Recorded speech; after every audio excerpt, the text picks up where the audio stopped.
On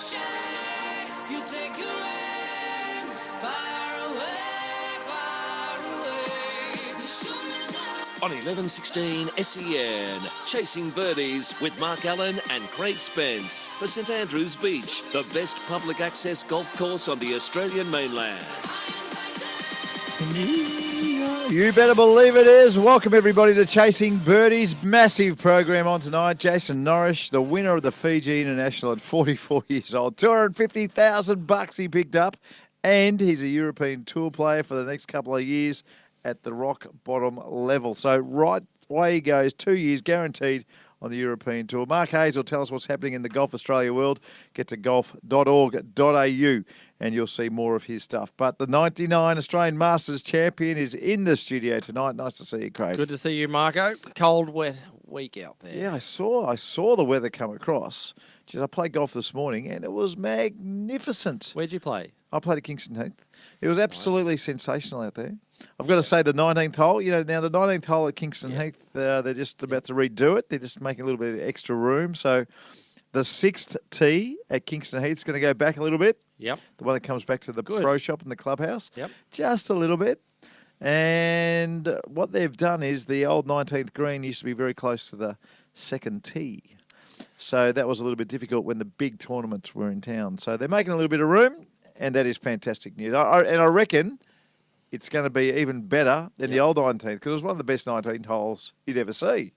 Really? Yeah, I thought it was. The skinny one. The skinny one. Skinny green, mate. It's only a tough hole. Yeah, no, it's only an 8 or a 9 iron, Craig. Not when it's windy, it's not. Yeah, well, that's not I reckon holes. Ricky Fowler hit a little stinger 6 iron in there when I watched him. Ooh. 6 or 7. Did he really? Because it always blows in out of the right. That's funny, Naked. Every time I play on a Wednesday morning, yes, it's an 8, or was. Yeah. It was a wedge, 9, or an 8 iron tops. Very rarely did I hit a 7 iron to it. But you remember when they were here for that tournament? Had it was windy, cold. Yeah. And windy. So straight into the south wind. Southerly. Yeah. I reckon he hit a little stinger. He was one of the few that really hit it in low. It was really blowing too. Do you think enough people understand when the wind is cold, the air is thick, that the ball goes even less distance? Yeah. So you can have a south wind in the middle of summer, which, if you had a measuring device, would say it's a 30-kilometre wind. Yes. And you could have the same wind in the middle of winter, and the measuring device says 30-kilometre wind. All right. And it could almost be a full club, maybe a club and a half difference. Do people know that, do you think? People don't know that. And here's a couple of little pet peeves for me on wind, right? Rightio, here we go. I hate it when people say there's 15 metres of wind there. 15 metres of wind? 15 metres. Who's saying that? What galoot in the world of golf is saying there's 15 metres of wind? They say it's 150, but I reckon it's playing 165. It's about 15 metres. I'm like, oh, okay. Okay, you're a knucklehead. Come on. Just say it's a one-club wind. You never say how many metres wind is. Actually, can we for our listeners... I don't mind where you go. Can we open the lines up? People who aren't golfers who say the wrong... It's not golf speak. 9429 1116. Like, what did you hit today? He hit 78.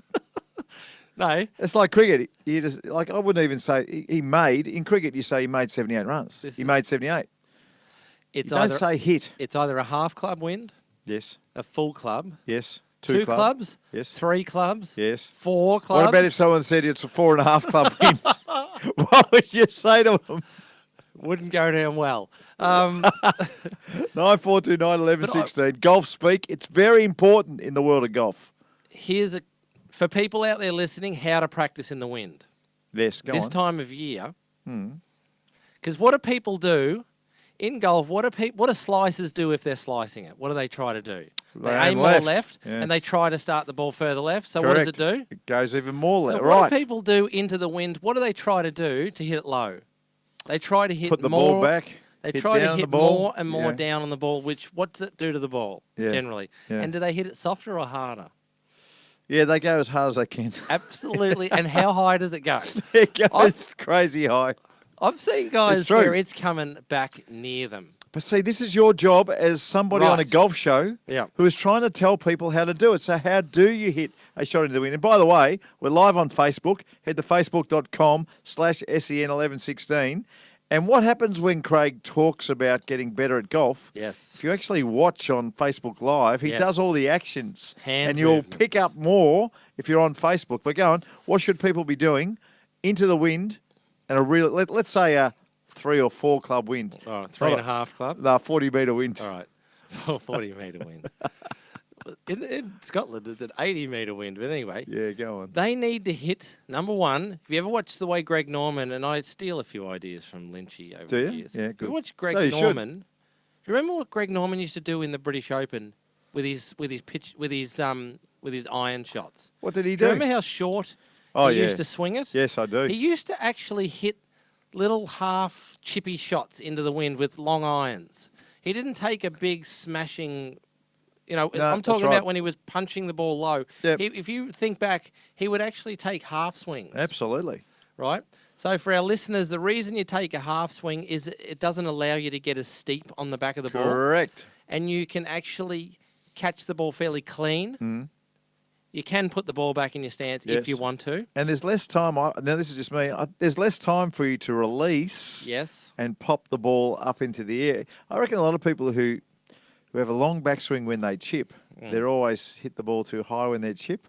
But if you take the correct length backswing for the required shot, I think the ball naturally comes out quite low.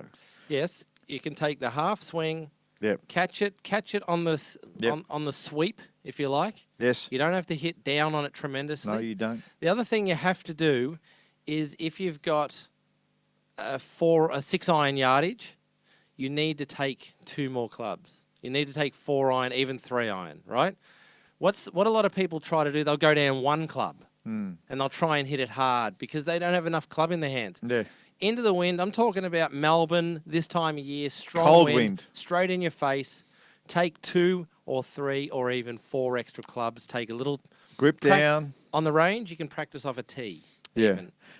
Hit it with your right side, not your left side. Yeah, and a lot of people grip down. It's very clever to grip down because 1, it gets you a little bit closer to the ball, but 2, it affects the lie angle just a little bit. And when you're not taking a full swing, when the club's not at full speed on the way through, then the shaft and your arm lines, they won't straighten out as much. Yes. So you might have, when you sit your clubs on the ground, you might have the toe of the club 2 degrees in the air. Yep. If you're going full pelt, it goes back down flat. Yep. But if you're not going like a little half shot, it might only go halfway down. Yep. But if you grip down the club, say an inch, then the lie angles match as well. So going down the club and the shorter, softer swing that you're talking about, they are really, really important. Right. Really important. Hang on. Yep. Stephen's called in from Rosebud. G'day, Steve. Hey, Steve. G'day, boys. How are you? Hey, good, Stevie. Listen, I was just ringing. I thought it was great on the weekend of James Marcasani playing so well at the Fiji International. Oh, brilliant he was, Steve. Absolutely brilliant. 32 on the back 9 and a beautiful putt on the 72nd hole. Yeah, it was just fantastic. You said at the top of the show that Justin gets some European rights. Will James get any rights to play anywhere? Not unless he signed up at the start of the week or paid his membership at the start of the week, which is a fair hook for some of these kids, Steve. So if they only get in 1 tournament, that hook's usually a little bit too much. Yeah. So I doubt that he did. But keep on watching James Marcasani and his younger brother. I think they're both from Rosebud, down your way, Stephen. So keep an eye out for them. I reckon they can both play pretty well.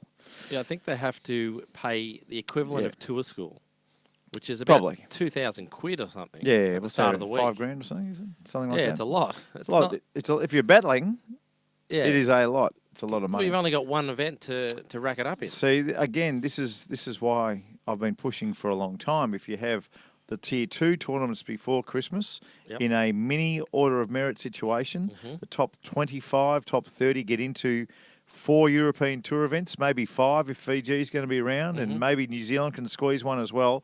You might be able to get 4 or 5 European tournaments in a row that you're going to get into.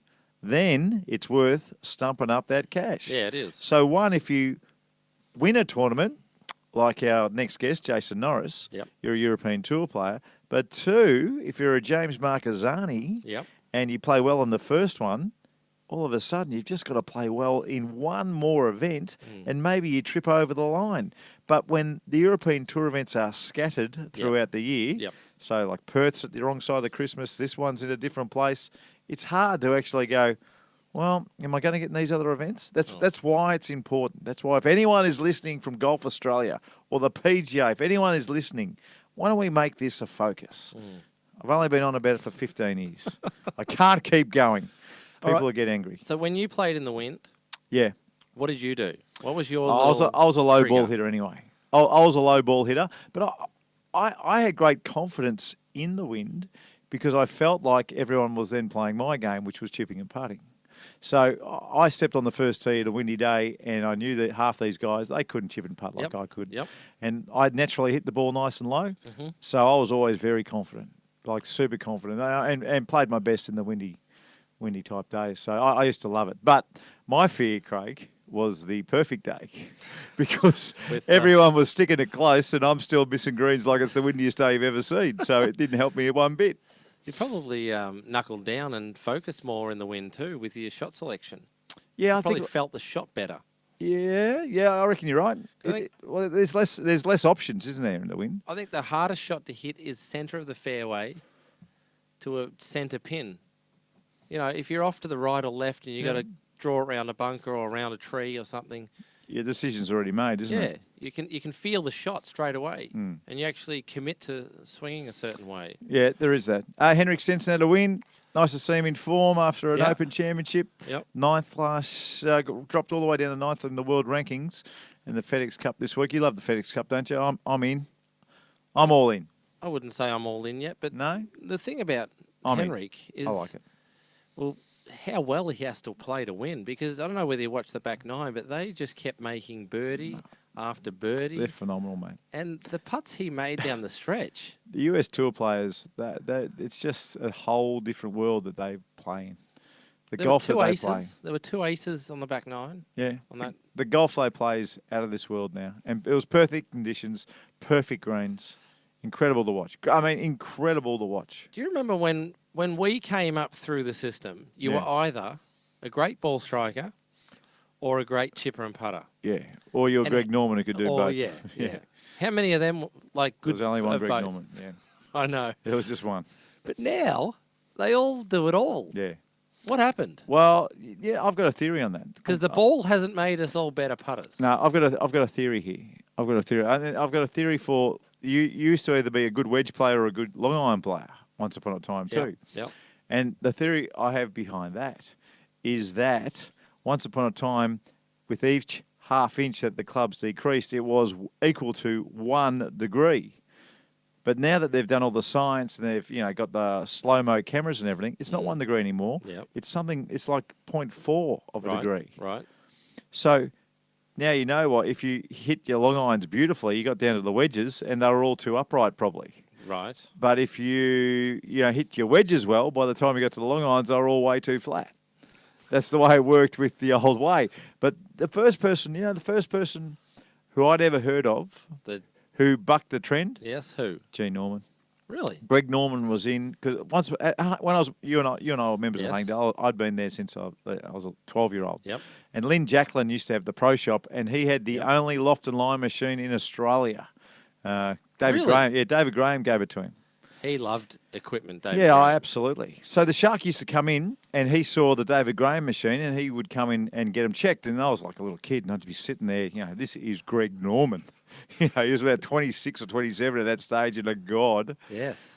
And I remember him telling Lynn Jacklin that his wedges, probably up to a 9-iron, they were all standard lie, sorry. Then they developed up to 1.5. Then his 1-iron, because he was carrying a 1-iron back then, was 3 degrees upright. So his 1-iron was 3 degrees upright. And by the time he got down to his 56-degree sand iron, which was the loft in the bag, that was 1 degree flat. That was the first time I'd ever heard of that. And I remember Lynn Jacklin asking him. He goes, "I've just done it off my divots."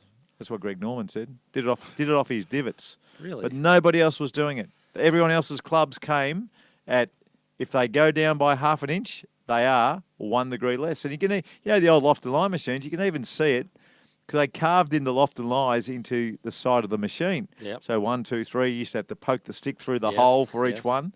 And you could see it there. For the 1 iron, it was 17 degrees. And I think it was about 56 degree was the lie. And then the 2 iron, it was 20 degrees, and it was, it just went down by 1 for each club. And that is now so outdated, it's not funny. For our listeners that wouldn't have any idea what we're talking about, right? Yeah. Which would be a lot out there. Yeah, stacks. You can put, especially in the old days, the metal was made out of such a nice soft metal. You can stick them into a machine and you can twist the neck of the club to change the way, how much angles on the face. Yeah, takes a minute. How the club would hit the ground when it hit. Hey, I've got a great story. Now, I played with a bloke who, he won't mind me saying this, but his name's Bernie Woodland. He's my accountant. And he's a member at Kingston, Heath. Yep. And I played with him today, and he hit this shot on the 8th hole, and it went straight left. He goes, God, I always hit this 7 iron left. And I looked over because, he hits the ball quite straight. That way as well? Yeah, he did exactly what I did. Wow. With that same voice. Facebook Live. He did it. He did exactly that. So I said, Bernie, how often, when you say you always hit it left, are you like just joking? Or he goes, no, 9 out of 10 times this thing goes exactly like that. I said, give us a look. So I get up to it, 7 iron, and the toe of it, when you set up, because everyone sets, the toe of it was so up. I said, gee, the toe's up a bit. I said, give us a look at your 8 iron. Get the 8 iron flat as a tack.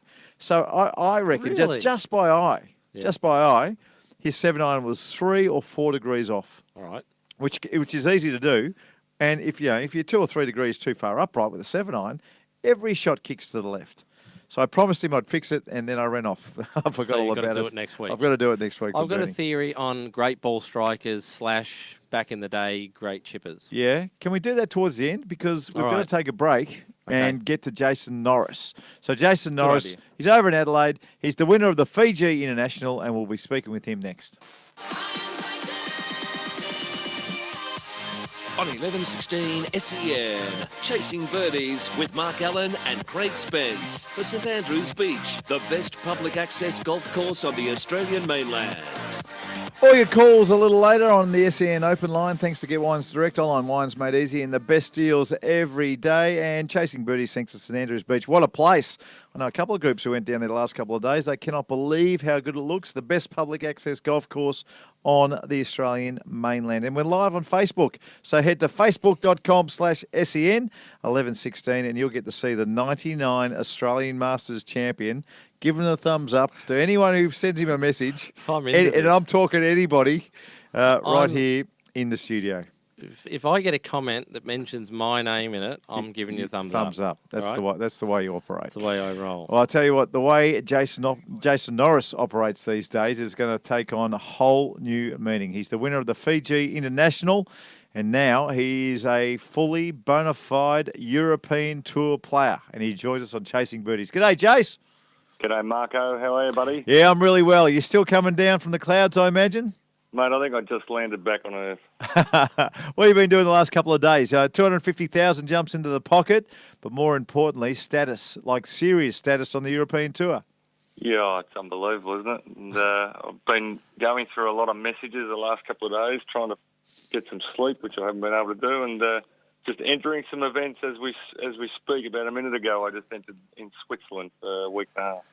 Jason Norris, Craig Spence here, mate. Good to talk to you, and congratulations. The golf world's gone mad on Facebook and so forth, and you sound tired, and I'm sure you are. But, Norrie, I'm going back to, I reckon, 1991, 92. Do you remember when you played Robert Allenby at Kingston Heath in the Vic Amateur? The Vic Am. First of all, how are you, Masters champ? It's a long Good, time. mate. Yeah, I'm still living off that one victory. So, hey, Norrie, what year was that?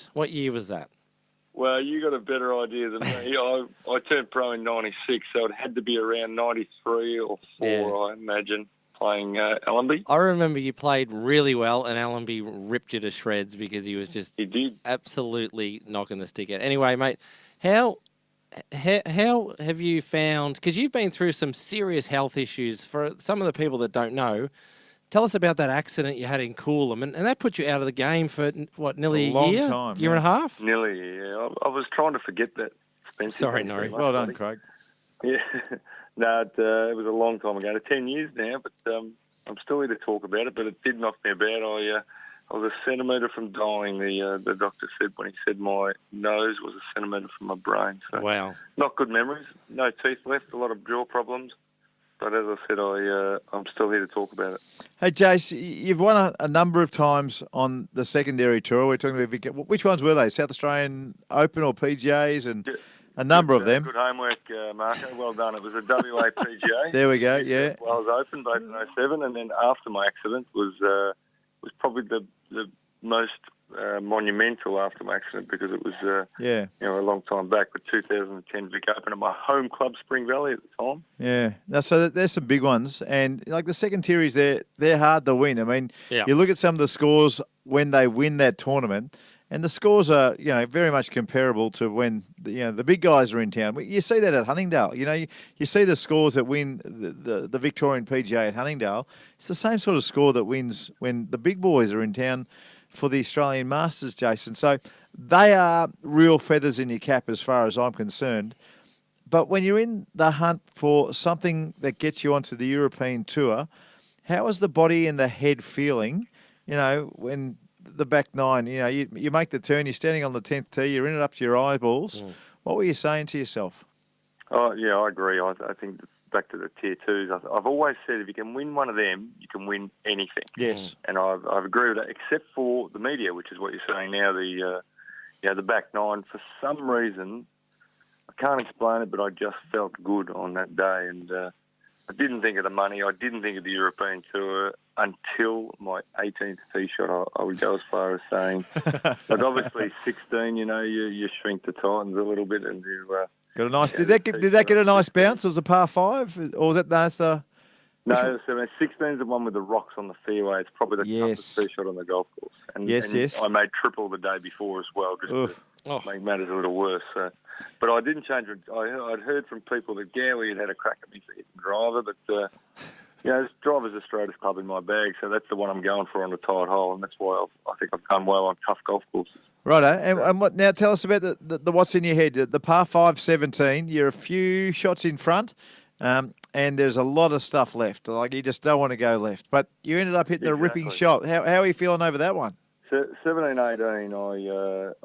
You obviously go. I don't want to go left here. And it's lost ball. You could lose tournament, but I don't want to block it either and gas it to the right. I'm still thinking, on 17, I was definitely thinking birdie. I didn't know what Wilson had done. He was catching. He was only 2 back, I think, at one stage. But my goal was to hit a good drive, and I just made sure I ripped that hip through so it wouldn't go left. That was my motto.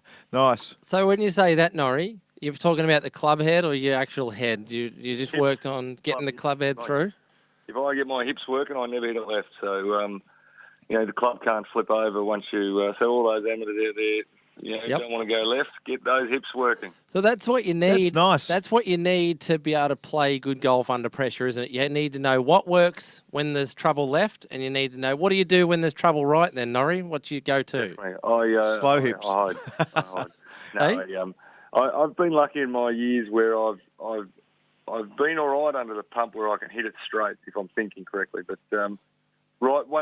for me, it's the same thing. If I really work on that follow through, everything just seems to go thing. And under the pump, that's what you go back to. You just work on your routine, and you don't think about the European Tour. That's for sure. Norrie, you've been through. You've been through your ups and downs for your career, haven't you? You not in terms of in a massive way, but it's taken you a long time to get a really good tour card now. Overseas, you're set up, you've got tournaments. But tell us, you got 2 young children, you got a wife back in Adelaide. It must have been tough financially at times, and it must have been tough for you to jump on a plane and head away when they're at home, and you just think, well, it'd be just easier to go and get a job. Definitely. You're a golf pro. Unless you're not a golf pro, I don't think you understand the pressures and the toughness of making money on a golf course. And it is hard. You've got to do well. But, and the golf pro knows, if you think about that stuff when you're playing, you're in big trouble and you're not going to do any good. But, you just work on... My goal on the last day, my good mate Ace was caddying for me, and our goal was to have fun, and I think we definitely achieved that goal, and the result came with it. Jason, just from afar, I've been just admiring your confidence in the way that you play. I mean, you see guys like Jason Day and Adam Scott, and no offence, and I mean this with the greatest respect, those guys make the game look easy, where you seem to be a real confident player, and that impresses me. So tell me this, are you more confident about what your swing can produce, or are you just confident about playing golf and playing the game? That's a good question, Marco. Well asked. I don't have an answer. No, I'm joking. I believe when I'm going well, I'm very confident. I'm definitely a confidence player, and I'm nowhere near the best swinger of a golf club. But I believe I'm a good ball striker, and that's what it comes down to. And I have the belief that I am a good ball striker. I don't need to worry about getting my swing perfect. I've never worked on that. I just worry about feels. For me, it's all feels. Yep. And I know exactly what happens when I'm feeling what. So to me, that's the key. And, I don't stand there on the driving range working my swing all day. I work shots. I fade it. I draw it. I hit it high, I hit it low. Nice. I think for me, that's the key. The fact is, and I'm sure a lot of people would agree with this, what makes your technique? For me, it's your mind telling your body what to do to swing it there. And so, therefore, it's more mental than anything, isn't it? Clever. Jace, I love that. And we hear it time after time after time. Short game, putting, feeling the target, and on the range hitting shapes. How come so few people will do it, Jace? I agree completely. I mean, I try and help so many young guys, and I've been at the Grange Golf Club for 18 months helping kids, and you try to drill that through them, and I try to say to them, work on your short game 80%. Practice shaping shots on the fairway. Not obviously you've got to be technically sound. We all know that, but you've got to perform under pressure. So no matter how good your technique is, it couldn't collapse under pressure. You've got to be mentally sound, as we all know. No idea why people don't work on it. I think they're very good at that in the States. Spencer, you'd know more. Yeah.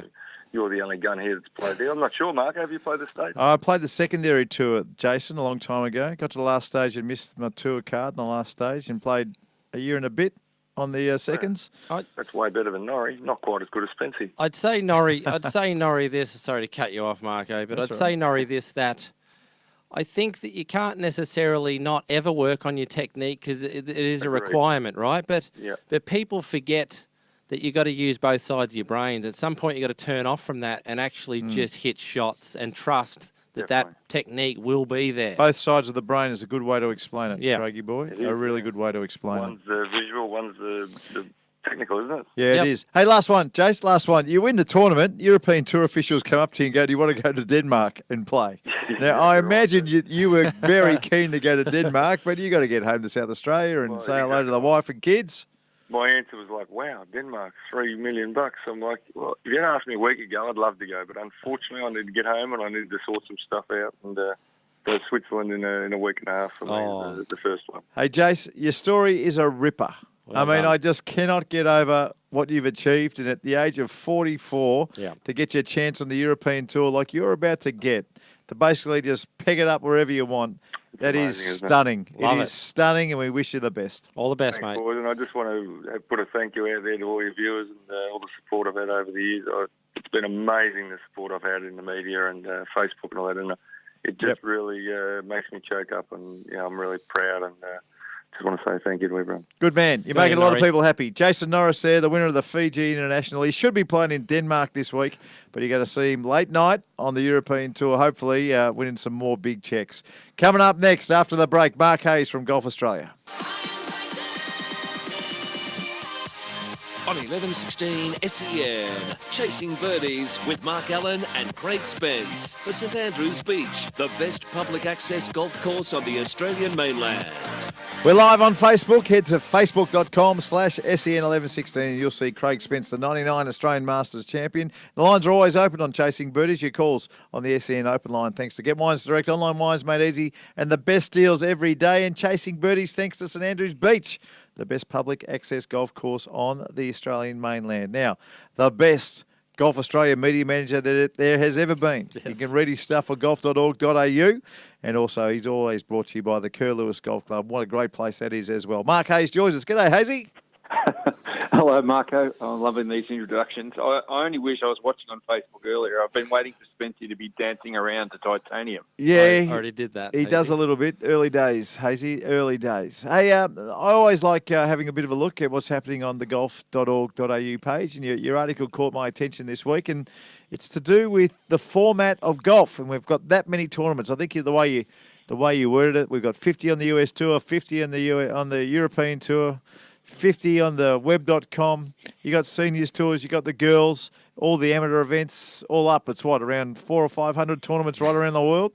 Yeah, I figured that we were getting close to, well, there were more than 500 tournaments, but there were almost 500 tournaments playing 72-hole medal play. And to me, that's well and truly past saturation point. And, every day we sit and bemoan the fact that golf can't get enough, can't hold its own in the media and, it's lacking attention in that department. And I just think maybe it's time we actually did something about it from a tournament point of view.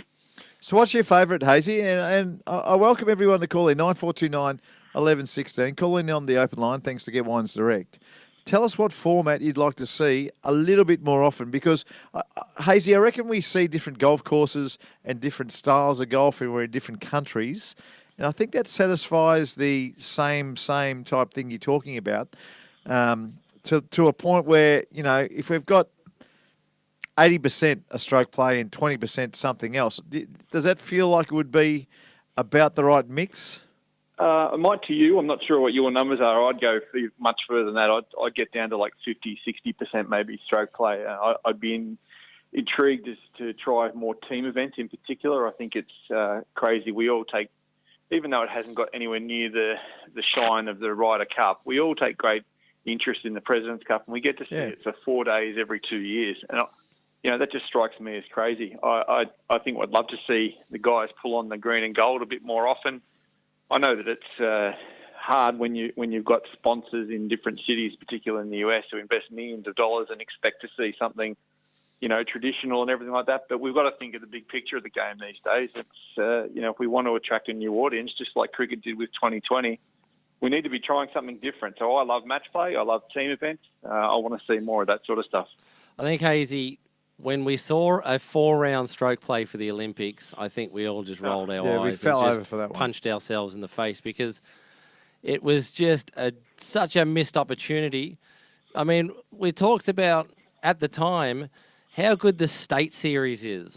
I mean, when I play the state series, when you play 5 days of matches and the team, you really get so into it.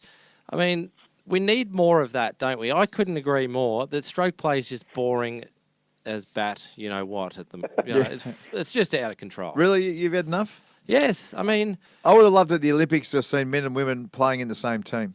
2 men, 2 women, and somehow combine it all to where there is, 1 gold medal and it's to Australia.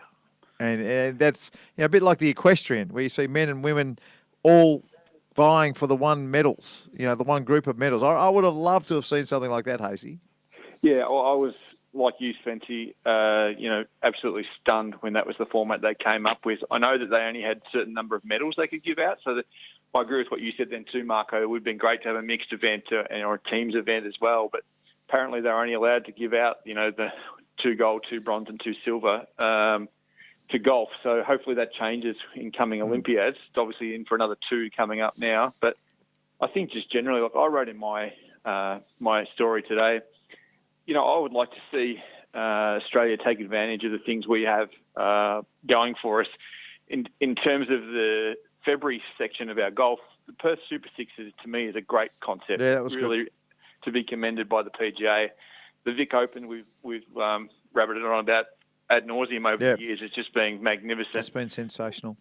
the Women's Australian Open is fantastic on the big tour. We can't ask for more than that. Why don't we go another step further, and why don't we play that same team format, maybe a mixed Stableford event or something like that on a Melbourne course in the weeks around the Vic Open and the Women's Australian Open and the Perth Super Sixes. So we've got 4 weeks of heavily involved men's and women's activity across all different corners of Australia. And we could actually really get the cream of men's and women's golf here and do something different and make the world's media actually look at it and go, wow, that's actually a really good thing that they're doing there. And, you know, we've seen people take up the concept or love the concept of the 2 Vic Opens held concurrently. You know, let's ram this home. This is where our advantage lies. Clearly, we don't have the finances of the United States or the links courses of Britain or anything like that. But what we do have is progressive thinking in terms of men's and women's golf. So maybe that's the way forward. Hey, you know, I've always thought, considering we're going to be going out on a tangent here, what if, instead of the FedEx Cup, what if the US Tour developed an end-of-year teams championship, right? So what you get is you have, say, 6 or 8 teams, and you have the best 6 or 8 players as captains, and they get to pick their own teams, right? Yeah, that right? could work. And they Like all play off. They all play off. stuff. Yeah, they all play off in pennant matches against each other. You might have Team Rory. You might have Team Dustin. Could work. Right? End of year championship. Could work. I think that's a tremendous idea, Spence. I've never thought about that, but that would be absolutely sensational. Pick your own team. Pennant style. So the top 6 players on the Race to Dubai or the Yep. FedEx Cup at the end of the year, Yep. they pick a team of 5, and that's the Tour Championship. They pick a What a team great of idea. 5. Number 2 player gets to pick the next 5 that he wants. I wonder if they'll be brave enough. Hazy, it's always good reading your stuff at golf.org.au, mate, and I can't wait to get down to Curlewis and have another belt around the place. Love it. Thanks, fellas. Good on you. Mark Hazy. Hayes there, the Golf Australia media manager. Bit of food for thought. Benny in Parkdale, Andrew in Keysborough. Hang on, guys. We're going to get to you next. On 1116 SEN, Chasing Birdies with Mark Allen and Craig Spence for St Andrews Beach, the best public access golf course on the Australian mainland. We're live on Facebook. You can head to the facebook.com/SEN1116. You can get the show again if you've just jumped in the car, if you're just on the way home, if you want to have a look at the 99 Australian Masters champion, Craig Spence. He likes to give lots of thumbs up and talk to people during the ads Happy on faces. Facebook. It's a new thing. Hey, remember a couple of weeks ago, might have been 3 weeks, we had Daniel in from Buy, Swap and Sell. Loved it. He has a Facebook page up and going. Yep. Rob Williamson, who calls in regularly and sends lots of texts in, he actually called in that night and was asking for the old classic 8802 that Ben Crenshaw, Little Ben, he calls his 8802. Very unusual, Ben. But Rob Williamson got himself a 8802, a putter he's probably always wanted his whole life. Yep. From Daniel at Buy, Swap and Sell. So that's on. There's a Facebook page up and going. We'll probably get Daniel in a little later during the year as well. Just quick, is that the gentle Ben used to use? Did Ben Crenshaw use that? Yeah, that's what I'm talking about. Ben Yeah. Crenshaw used the Yep. 8802 and he called it Little Ben. Did Ben Hogan ever use that? No, Ben Hogan. I've seen some of Ben Hogan's putters. They're the most disgusting putters the world has ever seen. You know what was he doing? You know what Clayton said? What? At Shady Oaks, because they've redone it with Yeah. the little course there, Yes, which yes. we were going to talk about. We'll probably run out of time. We'll do it next week. He said, all the most beautiful irons and drivers you've ever seen for Ben Hogan. 50 putters, not one decent one amongst them. They're the most disgusting things. Well, I've been to Colonial a couple of times, and they've got a Ben Hogan office there. Now, you know, really he was a Shady Oaks kind of guy, but they've got a Ben Hogan office there. And I went through this putter thing that he had going. It was like a barrel with some putters. Yes. Like, it's like he made them, like it's like a kid made them himself. This, you know, big knobs and things hanging off them. And really? Oh, they were disgusting. Like they had one where it was a triangle, but it was a triangle down to the toe. So it was disgusting. Opposite of what Carsten was sort of working on. He would have putted better with a garden rake. Really? Oh, you should have seen these disgusting things. He could have anchored it too. He probably could have. Hey, let's take a couple of calls while we can. Benny in Parkdale's been very patient. G'day, Benny. Benny. G'day, Mark. How you going? Spark, how you going? Yeah, well. Thanks for watching us on Facebook too. You've been sending a few messages through. No problem. Me and the little one are watching you. Good on All you. Good. And congrats too with the little one. What do you want to talk about? Got an idea for a tournament for you. Yeah. Yeah. Match play, Right. teams event, leading or it doesn't have to be leading. Yeah. Top Australian female and male paired together in match play in Melbourne in February as a WGC. As a WGC. So you get the men and the women playing for big bucks. I wonder. Because if you don't have big bucks, you want to get the big players. That's as simple as that. If you don't get the big players, then not many people want to watch tier 2 players, let's say, get around too often. That'll go down well. I'm telling you the truth, mate. That is a fact of life. Weren't you famous for saying you'd be number 1 in the world? If I was a woman. On the LPGA Tour? Yeah, so would you. I would have backed you in on the LPGA Tour as well. Benny, not a bad idea. Imagine I can't see it happening, but I'd like to see it. Andrew's been waiting in Keysborough as well. G'day, Andy. Thanks for hanging on. No worries, guys. What I'd like to see is the old skins game come back, but the players play for their own money, not the sponsors' money. They put up their own money, and it's maybe a modified Stableford sort of comp. 9 holes one day, 9 holes the second day. Yes. I remember we had a skins game in the mid-'80s with Nicholas and Seve and Watson and Greg Norman, and that was done over 2 days, 9 holes. And I reckon it'd be great. And they could do it once a month. Well, when they have one of those lesser tournaments, do it midweek. You could do one on the European Tour, the US Tour. I'll tell you a little secret, Andrew. I'll tell you a little secret. Back in the old days, when you used to see Couples and Trevino and all these guys and Nicholas playing the skins, it might have been $1 million all up. Yeah. They used to divvy it up before they stepped on the first tee, $250,000 Really? each. And then they would play $1,000 a hole with their own money. Really? Yeah. So that would all be worked out. So whoever won, it might have said that he'd won $500,000. He, in the end, would only get an extra $50,000 from the other guys. So I don't want to be, telling you the Easter Bunny's not getting around anymore, but unfortunately, back in the day, that's what was going on. Thanks, Andy. Thanks for calling in. Good on you, Benny.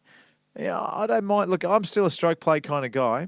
I would love to see different styles. I don't think there's enough links golf. Well, we don't see enough links golf. Listen, when the majors are finished, you need something towards. You could play some classic tour events.